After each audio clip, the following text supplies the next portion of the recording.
एक राजा के 7 बेटे और एक बेटी थी जो खुशी खुशी अपना जीवन बिता रहे थे। 7 भाई बहनों में इकलौती बेटी बहन बहुत ही शांत स्वभाव, आज्ञाकारी एवं संस्कारी थी। उनमें सबसे बड़े भाई का विवाह हो चुका था। 7 भाइयों में सबसे छोटा भाई एक आंख से अंधा था। छोटे भाई के दिल में अपनी इकलौती बहन के लिए बड़ा प्यार एवं लगाव था। एक दिन बड़े राजकुमार अपनी पत्नी और अपने छोटे भाइयों को साथ लेकर अपने खेतों में काम करने चले गए। क्योंकि उस जमाने में खेती बाड़ी आपसी सहयोग से हुआ करते थे। सभी लोग खेतों में काम करने जाने से पहले अपनी छोटी बहन को खाना बनाने का आदेश देकर घर से निकलते हैं। 7 राजकुमार की बहन अकेले घर पर खुशी खुशी सबके लिए खाना बनाने के लिए जंगल में सरौटी साग को तोड़ कर लाती है और बड़े प्यार से सरौटी साग की सब्जी बनाने से पहले बैठी सब्जी फल आदि काटने का औजार से साग को काटने लगती है। इसी दौरान वह अपनी उंगली भी काट बैठती है और रक्त की एक तेज धार निकलने लगती है, जिससे उसका पूरा हाथ खून खून हो जाता है। तब राजकुमारी सोचने लगती है कि क्या करूं? अगर घर की दीवार में खून को पोंछती तो भैया लोग देख लेंगे और चिंता करेंगे, और यदि अपने कपड़े में पोंछूंगी तो भाभी खून का लगा कपड़ा देखकर मायावारी समझ खाना नहीं खाएंगी। राजकुमारी इस डर से सब्जी पकाने वाले छाता साग में सारा खून को पोंछकर खून को बहने से रोकती है। फिर इसी खून लगे साग को सब्जी बनाती है। जब उसके सारे भाई और भाभी अपने खेतों से लौटते हैं तो छोटी बहन हमेशा की तरह सभी के लिए साफ थाली में खाना और मिट्टी के लोटे में पीने के लिए पानी देती है और सभी एक साथ खाना खाते हैं और पके हुए साग को खाकर खाने की जमकर तारीफ करते हैं। और वे सब अपनी बहन से पूछते हैं कि बहन, तुम्हारे द्वारा बनाया हुआ यह साग बहुत बार खाए हैं, परंतु आज की बनी सब्जी का स्वाद बहुत ही अद्भुत लगा। बताओ ना, कैसे और क्या क्या मिलाकर इतना स्वादिष्ट सब्जी बनाई हो। पहले तो राजकुमारी डर से सहम गई कि कहीं भाइयों को पता न चल जाए कि मेरे हाथ की उंगली कट गई है। फिर वह थोड़ा सोच कर बोलती है कि कुछ नहीं भैया, जैसा हमेशा की तरह सब्जी पकाती हूँ वैसे ही तो पकाई हूँ। राजकुमारी अगले दिन 7 भाइयों के अनुरोध पर फिर से एक बार वही छाता साग की सब्जी बनाती है, परंतु भाइयों को पिछले दिन के जैसा स्वाद नहीं मिलता।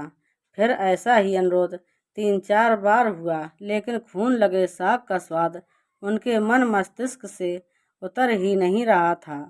असलियत जानने की जिज्ञासा व 7 भाई और भाभी ने उससे उस दिन के खाना बनाने का तरीका जानने का जिद करने लगे।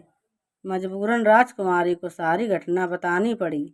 सच्चाई मालूम होने पर 5वां भाई, जो बहुत ही लालची किस्म का था, उसने बाकी भाइयों से कहा कि बहन का खून इतना स्वादिष्ट लगा तो इसका मांस कितना स्वादिष्ट होगा। यह बोलकर सभी भाइयों के बीच चर्चा करने लगता है। सबसे छोटा भाई को छोड़कर बाकी भाइयों ने राजकुमारी को मारकर उसका मांस खाने को राजी हो गए थे। मांस खाने की सोचकर उन सभी के मुंह से लार टपकने लगता है। भाइयों के मन में स्वादिष्ट खाना खाने के लिए वे कितना लालची बन गए, इसका आभास राजकुमारी को हो गया कि किस प्रकार उसके भाई उनकी मांस खाने की लालसा रखते हैं।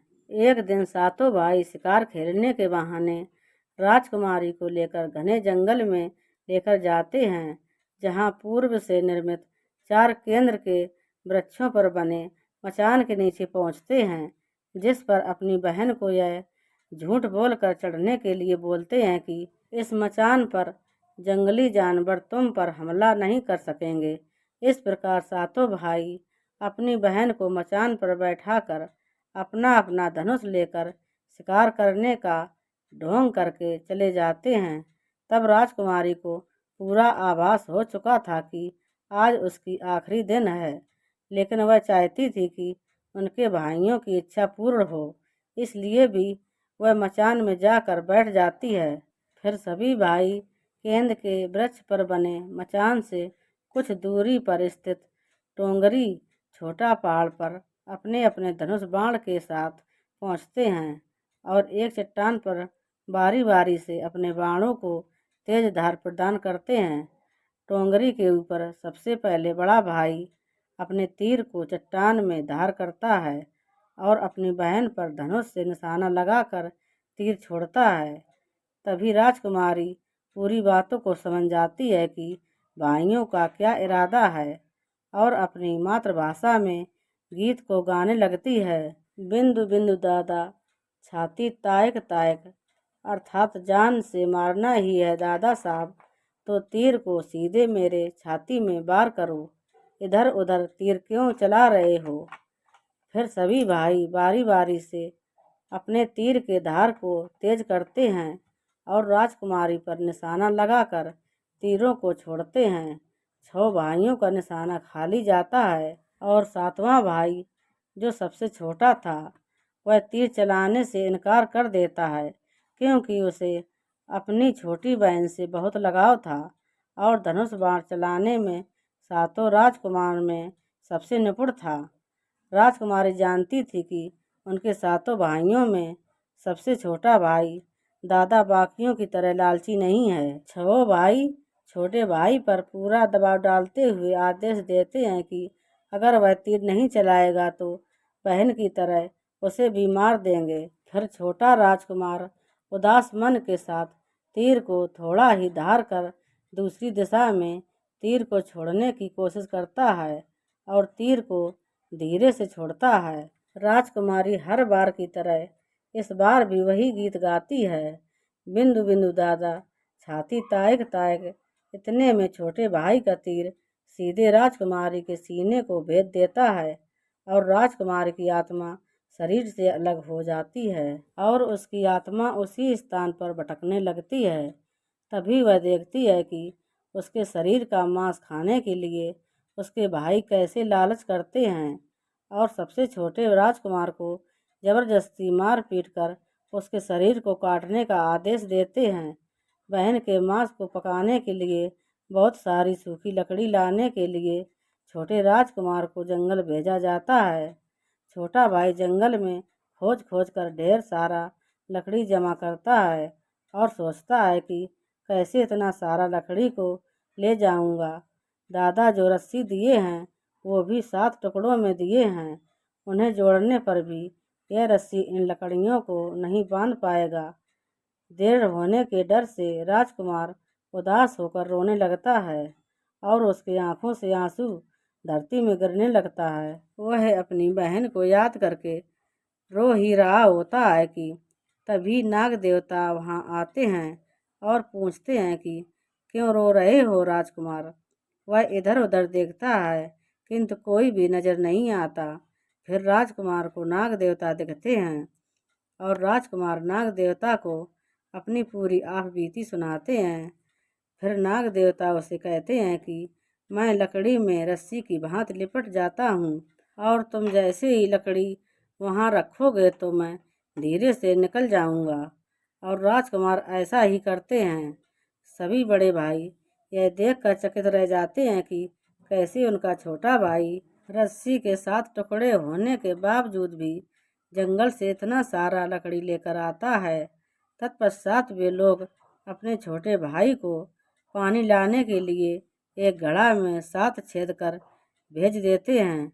छोटा राजकुमार पानी लाने के लिए एक हांडी छोटा कुआं में जाता है और घड़े में पानी भरता है, परंतु उसमें छेद होने के कारण सारा पानी गिर जाता है और राजकुमार वहीं बैठकर सोच सोच कर रोने लगता है कि बिना पानी के वापस जाऊंगा तो बड़े भैया लोग मार पीट करेंगे। ये सारी घटना को दाढ़ी के मेंढक केकड़ा और मछली सुनवा देख रहे थे और वे तीनों राजकुमार को रोता देखकर पूछते हैं कि क्यों रो रहे हो। फिर राजकुमार उन्हें अपनी आप बीती को विस्तार से बतलाता है और कहता है कि मैं अपनी प्यारी बहन के शरीर का मांस कैसे खा सकता हूँ। नहीं खाऊंगा तो बड़े भैया लोग मार पीट करेंगे। तब मेंढक कहता है कि तुम परेशान मत हो, हम सब मेंढक घड़ा के छेद में चिपक जाते हैं। फिर मछली और केकड़ा बोलते हैं कि तुम हमें लेकर चलो, तुम्हारे भाई जब राजकुमारी के मांस को खाएंगे तब तुम मछली को खाना, और जब वे हड्डी को खाएंगे तब तुम केकड़ा को खाना। बड़े भाइयों को शक नहीं होगा। फिर राजकुमार ने बिल्कुल वैसा ही किया जैसे केकड़े और मछली ने कहा था।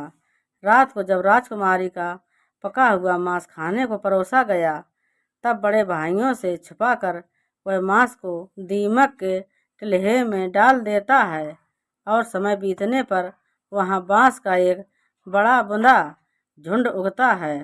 इस घटना के वर्षों बाद एक भीख मांगने वाला जोगी उसी बांसौंदा के पास से गुजर रहा था और वह सुंदर सुंदर बांस के बुदा को देखकर सोचता है कि अगर इतने सुंदर बांस के केंद्रा वाद्य यंत्र बनाया जाए तो कितना सुरीला धुन निकलेगा।